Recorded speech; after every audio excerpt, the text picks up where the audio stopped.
What's going on, people? Welcome back to Chelsea Fan TV. Welcome back to another episode of 5 Things We Learnt. And guys, we did it. We did it. We finally got to the big 40. We finally got a win. We beat the 007 memes again. Third time lucky. Mudryk beat it. Graham Potter beat it. Now Frank Lampard's beaten it. We got 3 points. We scored 3 goals. We have multiple goal of the month contenders. Not just the one. We have 4. 4 in 2 games. It's ridiculous. It's unbelievable. Unbelievable. It's great to finally feel what a win feels like, because this was just mad. Mad. In terms of performance, we will get into it. It wasn't amazing, but who cares? Genuinely, who cares? It's good to finally see a win. Finally see a win.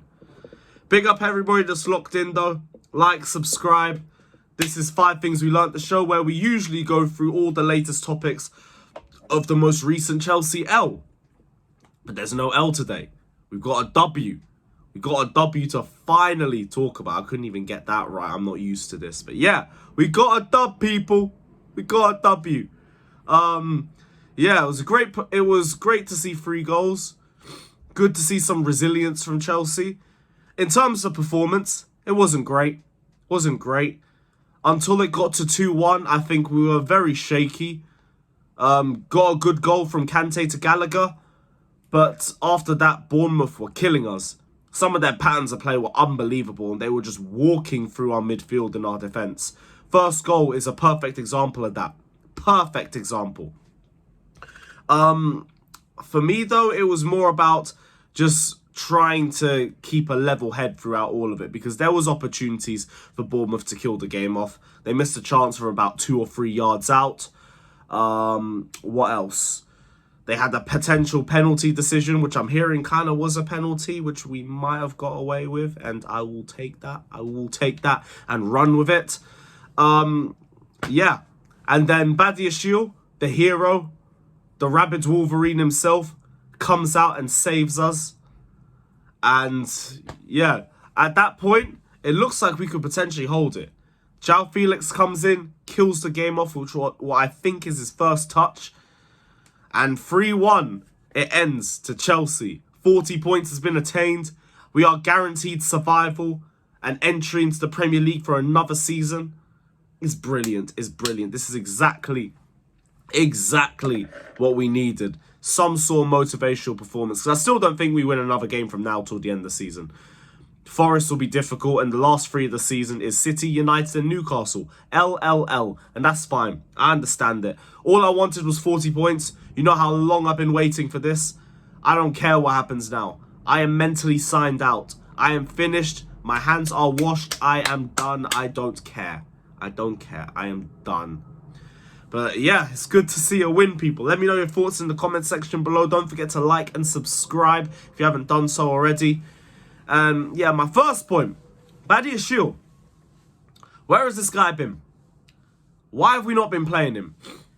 And fair play to Badiashile for not letting the lack of game time get to his head, because he was still the same calm and composed beast that we've seen since January. The passing is laser-like. Deserved, was well overdue a goal for his performances over the last 4 months for Chelsea. And it's been unfair, his treatment. I don't know why he's been benched so often. I understood before Madrid because Lampard was saying he wanted to get his squad ready. Everything after that didn't make sense to me. Didn't make sense to me at all. But big up to Badiashile because he kept his head up. He kept himself composed. And now, back to being undroppable. Straight up. I do not want to see him on the bench against Forest, City, any game from now till the end of the season. Any game. He has to be starting. He has to be starting. That guy is built different. That guy is. Let me not jump to conclusions. We've just won our first game in ages. Let me not start doing crazy comparisons and all of that. But if we play him consistently and he continues these performances, he will be looked at as one of the best centre-backs in the league. And deservedly so. You don't need to be the next Van Dijk or the next Diaz or the next Thiago Silva. Be the first Benoit Badiashile. and let him grow and let him continue to develop. Second point, Madueke. Our best forward, again. I still feel like it was one of those games where he was good, but not great. And it was only like that because the end product still needs to improve a little bit. But he's got a brilliant low center of gravity. He's a great dribbler. The decision-making does need to come, but it will come with time. He's young. He's in his first couple months in the Premier League. That is understandable. That is totally understandable. Still looks like a very good talent. He's very physical. Very physical. And I think we've got a quality winger if we can continue to hone his craft and he continues to improve his decision-making. A winger, though, who wasn't that impressive, Mudryk. We do need to talk about Mudryk.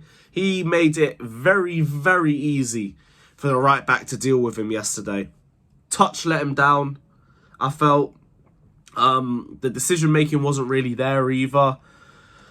It was just a bit raw. Still a bit raw, but like there weren't really as much going for him as there was for Madueke. And it was a bit of a disappointing performance after the way we saw him impact the Arsenal game. Maybe it'll be a little bit better for us off the bench. Maybe that's his role until the end of the season. And if that's the case, fair enough. But it wasn't the best performance from Mykhailo Mudryk. Not the best performance from him. I think it only gets worse from here. We need to talk about Kai Havertz. You see why I said I'm only interested in Havertz after March? Because he always has that purple patch in March. And I am not sold on it. I am not sold on it. He was terrible. He was so bad. Bournemouth bullied him for fun. He was missing chances for fun. Poor ball retention. Poor strength. Poor hold-up play.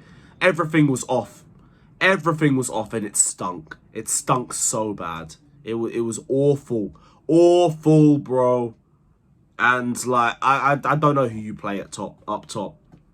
Oba doesn't give you anything. Havertz doesn't give you anything. You might as well just give it to Fofana. I don't care if he's not doing well for the under-21s or whatever's reported. Like, who cares? Like, Havertz is terrible. I would rather watch paint dry than watch Kai Havertz play football. Aubameyang, we don't make enough chances for him. It is what it is. Give me Fofana. Give me someone with a little bit of physicality. Havertz, I am done. I am finished. I am so sick of this guy. He stinks. I can't be bothered for it anymore. I cannot be bothered for it. Last point. Chilwell. Attacks died with him. Just died with him. He was so bad on the left. Poor crosses. Poor tracking back. Poor positional awareness. And I know you're not getting much with Cucurella either. I need to see Lewis Hall. I need to see Lewis Hall playing against Nottingham Forest. I don't even know why he's been dropped for so long. We went and we played Aspi at left back instead of bringing on Lewis Hall. And Lewis Hall's looked good for us in that position. I would rather us play Lewis Hall in the next match. Because Chilwell, he's been poor the last few games. He's not had a good season. He had a nice little purple patch in March as well, and that was it. We need a little bit more. We need a little bit more from him. It's not been good enough. But hey, we won. So let's end it on a positive. Big up everybody that's locked in. Like, subscribe, all of that. You already know what to do. Check out my personal channel down in the comment section below. And as always, like, subscribe, and up the Chels.